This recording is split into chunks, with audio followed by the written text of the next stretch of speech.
Hai Sobat Noni. Pada video kali ini, Noni mau cerita tentang fakta-fakta seks yang paling nyeleneh di masa lalu. Penasaran gak apa aja sih fakta-faktanya? Langsung aja ke videonya. Enjoy! Orang seringkali melihat masa lalu sebagai zaman keemasan ketika orang menjunjung tinggi moral, saling menghormati, dan tidak sembarangan termasuk dalam urusan seks. Kenyataannya, secara alamiah, manusia tidak berubah terkait urusan seks. Baik di masa lalu dan masa kini, seks kadangkala kurang terbuka serta dianggap tabu, namun merupakan hal yang naluriah. Berikut fakta-fakta soal seks paling nyeleneh dari masa lalu. Yang pertama, kontrasepsi. Melahirkan sebelum hadirnya obat bius dan ilmu kedokteran modern merupakan pengalaman yang brutal, menyakitkan, dan berbahaya. Ketika kamu wanita ingin menikmati seks tanpa mengalami resiko kematian karena melahirkan, mereka mencari cara menghindari kehamilan. Sebuah resep Mesir kuno bertarikh 1800 sebelum Masehi menuliskan cara menghindari kehamilan. Begini resepnya. Gilingan tinja buaya dicampur dengan madu dan garam untuk kemudian ditebarkan di atas rahim.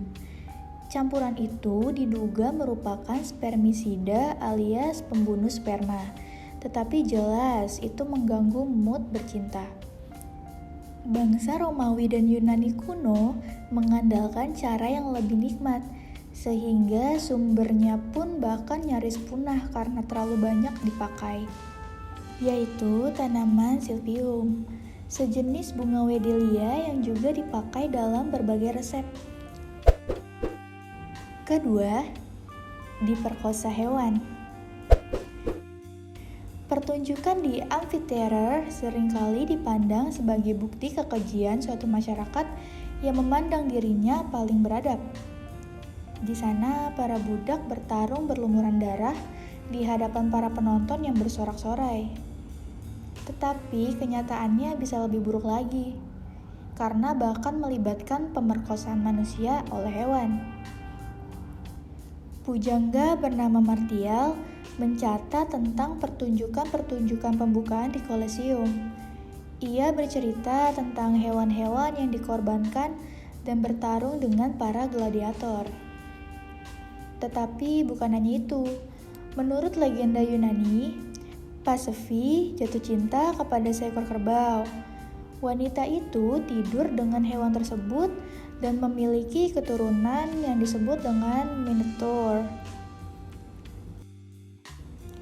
Ketiga, homoseksual di Athena.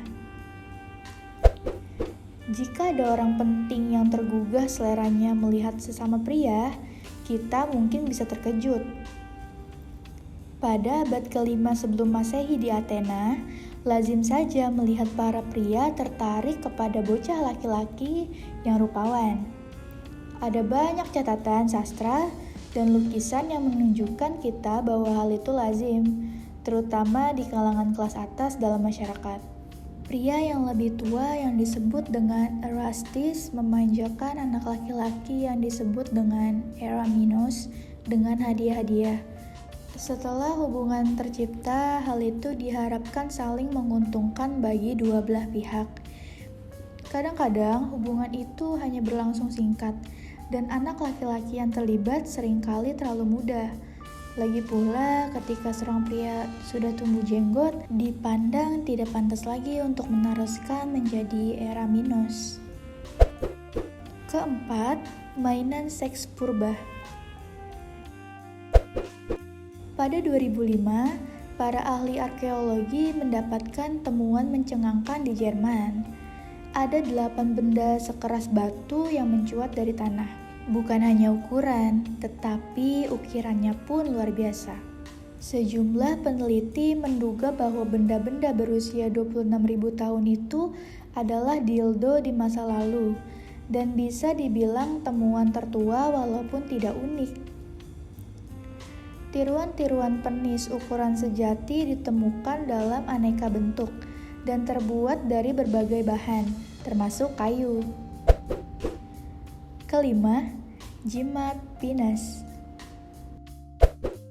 Penampakan alat kelamin pria bertebaran di mana-mana di zaman kuno, bahkan di jalan-jalan Athena atau Romawi kuno. Di Athena, patung-patung Hermes ada di mana-mana. Patung itu berbentuk tiang persegi dengan kepala Hermes di atasnya, tampak seperti alat kelamin pria yang tegak. Urusan penis dianggap sangat penting, bahkan ketika pada 415 sebelum Masehi ada seseorang mabuk yang merusak penis-penis itu di negara pun krisis. Nah, itu dia fakta-faktanya. Gimana menurut kalian? Nyeleneh banget kan? Terima kasih sudah menonton video ini sampai habis.